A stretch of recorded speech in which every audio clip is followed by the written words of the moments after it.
বাংলাদেশ সেনাবাহিনীর স্বল্প পরিসরে হলেও এমন কিছু সরঞ্জাম সংগ্রহ করেছে যা শত্রুপক্ষের প্রতিরক্ষা বুর্জ গুড়িয়ে দিতে সক্ষম। এই তিনটি সরঞ্জাম হল TB2, TRG-300 এবং SLC-2 ওয়েপন লোকেটিং র্যাডার। এই তিনটি উপাদান বাংলাদেশ সেনাবাহিনীকে দিয়েছে নেটওয়ার্ক সেন্ট্রিক যুদ্ধ ব্যবস্থায় প্রবেশ করার সুযোগ। এই সমন্বয় বাংলাদেশ সেনাবাহিনীকে রিয়েল টাইম ইন্টেলিজেন্স, সুনির্দিষ্ট টার্গেটিং এবং দ্রুত প্রতিক্রিয়ার সক্ষম প্রদান করে।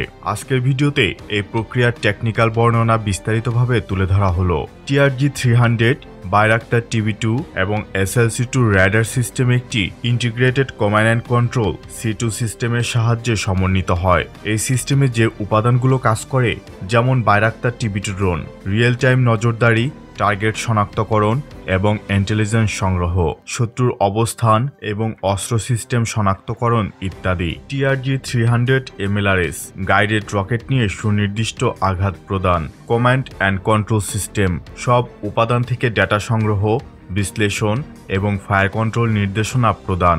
Data link, secure radio, satellite communication বা ফাইবার অপটিক লিঙ্কের মাধ্যমে ডাটা ট্রান্সমিশন।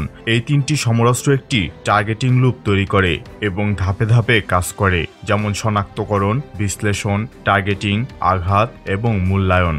TB2 ড্রোনের WES-CAM, CMX-15D বা অ্যাসেলসান ক্যাটসের ইলেকট্রো-অপটিক্যাল ইনফ্রারেড IR ক্যামেরা রয়েছে, যা দিন-রাত উভয় সময়েই উচ্চ রেজুলেশনের ইমেজ এবং ভিডিও সংগ্রহ করে। এই সিনথেটিক অ্যাপারচার র্যাডার বা অন্যান্য সেন্সর ব্যবহার করে মেঘাচ্ছন্ন আবহাওয়াতেও নজরদারি করতে পারে। এটি লেজার ডিজিগনেটর ব্যবহার করে লক্ষ্যবস্তুর সঠিক স্থানাঙ্ক নির্ধারণ করে। র্যাডারের ভূমিকা, বাংলাদেশ সেনাবাহিনী চীনের SLC-2 counter battery radar system ব্যবহার করে শত্রুর আর্টিলারি, মর্টার বা রকেট লঞ্চারের অবস্থান শনাক্ত করতে সক্ষম।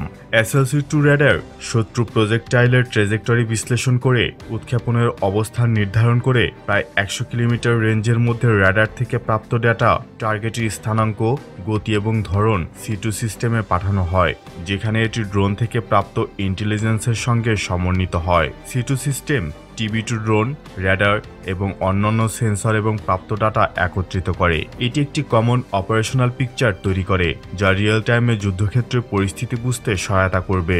C2 সিস্টেম থেকে প্রাপ্ত স্থানাঙ্ক ও আবহাওয়ার তথ্য এবং ভূখণ্ডের ডাটা বিশ্লেষণ করে ফায়ার কন্ট্রোল সিস্টেম ইনপুট করা হয় এবং TRG-300 লঞ্চারে 4টি 300 মিলিমিটারের রকেট লোড করা থাকে। ফায়ার কন্ট্রোল সিস্টেম থেকে নির্দেশ পাওয়ার পর লঞ্চারটি রকেট উৎক্ষেপণ করে। উৎক্ষেপণের পর রকেট কম্পোজিট সলিড প্রোপাল্যান্ট ব্যবহার করে ম্যাক 4.2 গতিতে লক্ষ্যবস্তুর দিকে অগ্রসর হয়। তবে এতে কিছু ইন্টিগ্রেশন চ্যালেঞ্জ থাকবে। এতে আরও একটি চ্যালেঞ্জ থাকতে পারে শত্রুর জ্যামিং ক্যাপাবিলিটি। শত্রুর ইলেকট্রনিক ওয়ারফেয়ার GPS সিগন্যাল বা ডেটা লিঙ্ক জ্যাম করতে পারে। তবে TRG-300 এর INS সিস্টেম GPS জ্যামিং এড়াতে সক্ষম। উচ্চগতির ডেটা লিঙ্ক যেমন স্যাটকম বা 5G ভিত্তিক লিঙ্ক ব্যবহার করেও এই সমস্যার সমাধান সম্ভব। তবে এতে সবচেয়ে নির্ভরযোগ্য সমাধান হল তুরস্কের অ্যাসেলসান কোরাল জ্যামার ব্যবহার করা।